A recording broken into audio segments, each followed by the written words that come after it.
Buenos días. En el curso de Derecho Agrario vamos a trabajar la clase número 7 correspondiente a la política agraria colonial y los orígenes del latifundio en Guatemala.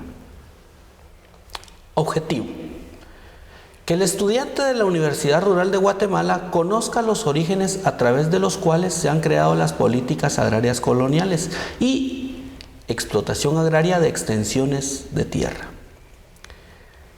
Para esto es necesario entonces definir qué es una política agraria. La política agraria se enfoca nítidamente dentro de la perspectiva del último informe sobre agricultura para el desarrollo del Banco Mundial, según el cual la agricultura es un instrumento de desarrollo fundamental para alcanzar el objetivo de desarrollo del milenio, de reducir la proporción de personas que padecen hambre y viven en la extrema pobreza.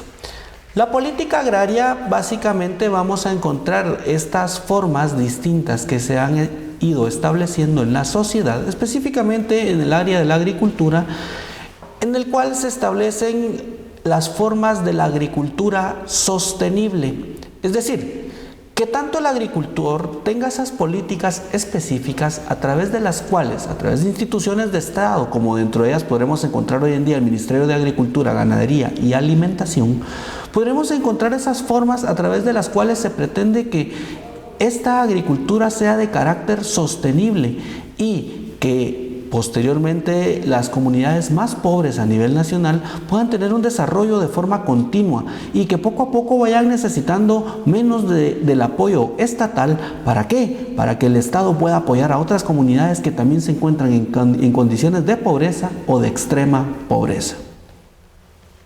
Los latifundios.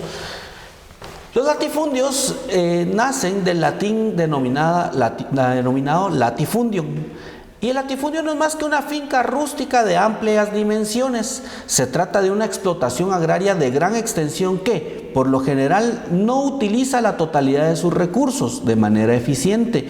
La persona que dispone de uno o más latifundios se conoce como latifundista. Los orígenes del latifundio se encuentran en la organización económica de la sociedad colonial. Cuando hablamos de que el latifundio no utiliza la totalidad de sus recursos de manera eficiente, quiere decir que muchas veces o en muchas ocasiones no se aplicaba o el latifundio no era efectivo en cuanto a las necesidades sociales, pese a ser una organización económica o una forma económica de establecer. Se carecía con varios problemas de los cuales vamos a enumerar en lo sucesivo a los principios de este latifundio, pero principalmente el asunto radicaba en que, primero, no se distribuía en forma general las tierras, sino que se concentraban en determinadas personas. Y esto en breve lo hablaremos. Es por ello que los principios rectores de la política agraria colonial son los siguientes. Existen principios que se hallaron en la expresión de las leyes coloniales de tierras o documentos de diversas naturalezas. En esta ocasión nos referimos principalmente a la legislación como expresión de intereses económicos. Ahí vamos a encontrar los principios siguientes. Primero vamos a encontrar el principio de señorío, principio de tierra como aliciente, la tierra como fuente de ingresos para las cajas reales, la preservación de las tierras comunales de indios y bloqueo agrario de los mestizos.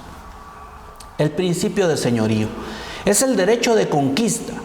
Fue esencialmente un proceso violento de apropiación económico, por ende, que suprimió automáticamente el derecho de propiedad de los nativos sobre sus tierras. Los conquistadores solo podrían recibir tierras del nuevo y verdadero dueño del rey.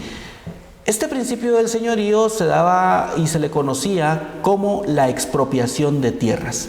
Se realizó en muchas ocasiones anteriormente a la transformación agraria, previo a la creación del INTA y previo también a la creación del decreto 900, que es la ley de transformación agraria.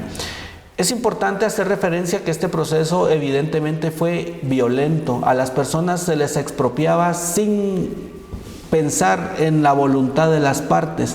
Era una forma de quitarles de reprimirles la propiedad y violentar toda clase de derechos. Esto se daba en las grandes extensiones de tierra, y acá en Guatemala tuvimos sucesos como por ejemplo en Alta Verapaz, en el cual se hacían adjudicaciones de finca a favor de las personas extranjeras, muchos de ellos de naturaleza alemana, a quienes oportunamente se les brindaban grandes extensiones de tierra, y a través de los cuales hoy en día Guatemala sigue siendo productor de café, pero no productor de café de orígenes nativos, sino que productor de café de orígenes extranjeros que habían sido oportunamente o que oportunamente se les habían otorgado derechos, especialmente a la tierra. El principio de tierra como aliciente. El Estado español desarrolló un segundo principio de su política agraria de Indias, principio de tierras como incentivo. El rey ofrecía y cedía tierras o riquezas que no había poseído nunca antes del momento de cederlas. Este principio fue el arranque del latifundio en Guatemala. Vemos cómo al ser conquistados por los españoles, Guatemala, o en este caso nuestras tierras, se veían en este caso cedidas, sin siquiera conocérseles a las personas que eran propietarias o a quienes se les estaba expropiando. Pero el rey ofrecía cederlas, y así lo hacía para que personas de naturaleza española tuvieran un hábitat en Guatemala. Y acá venían bajo o previa una expropiación de tierras a nuestras personas o a nuestros nativos. La tierra como fuente de ingresos para las cajas reales. La monarquía comenzó a dictar órdenes encaminadas a que todos los propietarios de tierras presentaran sus títulos. Las propiedades rústicas serían medidas para comprobar si se ajustaba a las dimensiones autorizadas en aquellos documentos. Es decir,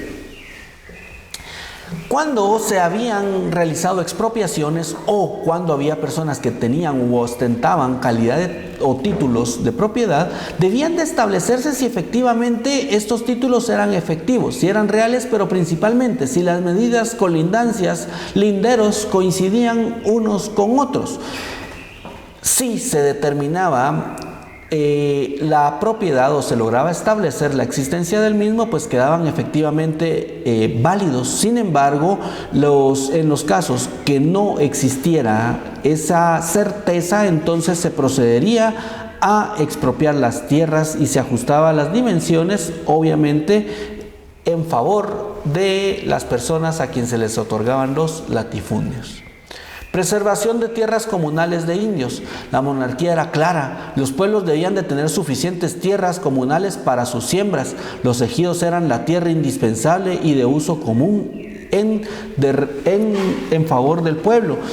Tierra y montes para recolectar madera y otros materiales de construcción, madera y hojas secas para combustible, espacios para exponer al aire y al sol, hilos y telas. Es decir, el latifundio también establecía, o la monarquía establecía, de que definitivamente era necesario otorgar espacios de tierra. Sin embargo, en este caso vemos cómo se llevaba a cabo la colonización, en el cual a las personas o a los trabajadores de los latifundistas se les empezaba a establecer porciones específicamente para vivienda y áreas especiales para cultivo, para consumo propio. Sin embargo, no dejaban de trabajar para el monarca, no dejaban de trabajar en favor de quien les otorgaba esta tierra, y esto no lo hacían bajo ningún costo o a algún precio o algún beneficio económico, sino que únicamente con el ánimo de gozar ese derecho, de preservar una tierra, de preservar un espacio de vivienda, de preservar un espacio en el cual las personas podían cultivar y crear estas acciones, o en este caso obtener productos o obtener agricultura u obtener todo tipo de acciones que pudieran permitir una vida digna. Bloqueo agrario de los mestizos. Dado que los mestizos formaban un contingente humano en crecimiento y de escasos recursos económicos, era de esperarse que el gobierno colonial, la política de la negación de tierras a los mestizos, los mestizos pobres en constante aumento demográfico, fue un factor que estimuló el crecimiento de los latifundios. Quiere decir entonces de que los mestizos no tenían entonces este acceso, ¿verdad? Toda vez de que el mestizo en Guatemala fue una gran porción de personas, que se daba el mestizo entre la realeza, como le denominaban, y se daba entre los aborígenes de Guatemala. De esta cuenta entonces vemos cómo existía una negación específica, ¿verdad?, al acceso de tierras por el hecho de ser pobres, y esto creaba que los latifundios entonces fueran más grandes y como consecuencia hubiera menos acceso a la tierra por las personas que menos acceso tenían a las condiciones económicas. El latifundio en Guatemala, entonces, como se ha explicado, se origina o se encuentra en las organizaciones económicas de la sociedad colonial. El latifundismo llegó a ser un serio problema sobre la agricultura y el comercio en la época colonial. Los elementos legales que dan vigencia a los latifundios es el señorío y la tierra como aliciente. Entonces vemos cómo el latifundio, pues sí, era un problema, ¿verdad?, tanto a la agricultura y al comercio, porque era una limitación.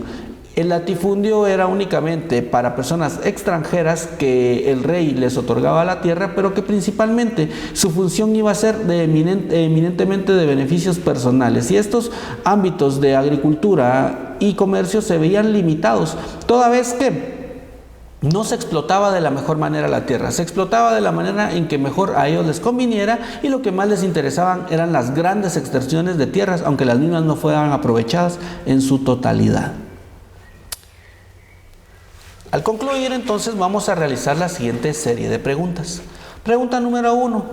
¿Qué es la política agraria? Respuestas. Literal A, vamos a encontrar que es una expresión jurídica de los intereses de las clases dominantes a quienes ese Estado representa. Literal B, leyes que favorecen a los latifundistas. Literal C, instrumento de desarrollo fundamental para alcanzar el objetivo de desarrollo del milenio. La respuesta correcta, literal C.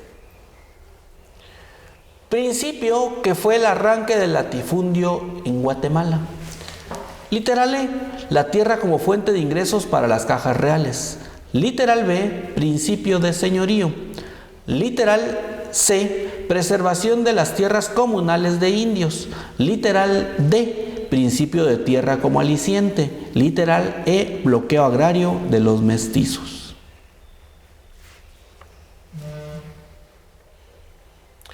La respuesta correcta, literal D.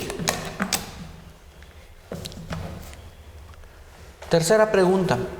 ¿A qué se refiere la explotación agraria de gran extensión que, por lo general, no utiliza la totalidad de sus recursos de manera eficiente? Literal A, derecho agrario. Literal B, latifundio. Literal C, transformación agraria. La respuesta correcta, literal B. Muchas gracias por su atención. Buen día.